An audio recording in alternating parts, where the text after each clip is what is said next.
Andre Iguodala, some people call the most underappreciated player of his generation. He was the Finals MVP in 2015. Let's start early in his career, Phil. What do you remember about the early years in Philly?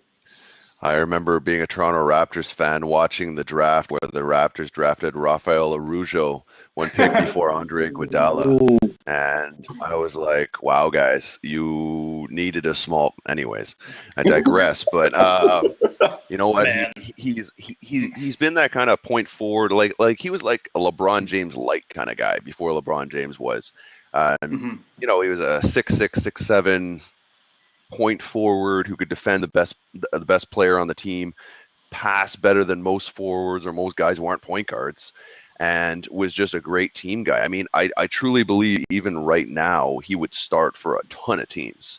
But those early years, I mean, he was stuck in a situation where he was forced to be the alpha guy in Philly for too long there. Like, it was just kind of that spot where AI was on his way out now, and they were seeing if Iguodala could be the guy. And he's not meant to be your main scorer. I mean, even in his prime, he should be your kind of like Draymond Green role, right? Like your third scorer, and he's allowed to just be your Swiss Army knife for everything else. He rebounds, steals, blocks, assists. So you need to pair him with a couple scores. I mean, obviously they do there in Golden State. Those first couple years were tough. I thought, Denver was interesting, but yeah, I definitely think he was undervalued. I mean, for what he was traded for, and the fact that he wasn't treated kind of like that starting type of player, I think I don't know what it was. Like maybe it was his jump shot early on, because he's really developed that over the years. But maybe the lack of jump shot just hurt him. I don't know. I've always scratched my head about that one. And I believe Andrew Bynum was involved in that trade to Denver. It was like a 4-team swapper, by the way. Dwight Howard, a lot of guys thrown in there. Julian, I mean, I think Steve Kerr, being so Spursian, was influenced by how Popovich used Manu Ginobili all these years. How do you see him? Is he one of the greatest six men you've ever seen? I think so. I've always enjoyed Andre Iguodala. I thought he was, by the way, the first thing I wanted to just add to Phil's point, my favorite Andre Iguodala moment is when he won the 2006 slam dunk competition. Don't say it was Nate Robinson. It was Ron that year. The fact that he's a guy who is able to contribute points. He's able to defend some of the league's best players. This was a guy who was on LeBron James last year. I know LeBron, he did what he did, but the fact that Andre Iguodala is such a great X factor. Best six man I've ever seen. I don't know if he's like the greatest six man ever. I mean, we save that for guys like Jamal Crawford. But Andre Iguodala, definitely a guy I would want on my team, 9 times out of 10. And the fact that he's been able to contribute to a really great Golden State Warriors squad, I'm so happy for him. I mean, he got to toil on some of those bad Philadelphia 76ers teams, bounced around a little bit. But Andre Iguodala, really outstanding player, huge factor for Golden State. He's able to contribute points, not necessarily as a number 1 or number 2 guy, but he's perfect in his role. It seems so unfair that they have him off the bench. Yeah. Like every time he comes off the bench, I keep thinking, I'm like, how do you have this guy? Like compare him to whoever Cleveland brings off the bench. It's not even close. Phil, do you think he deserved the Finals MVP last year? Oh, yeah.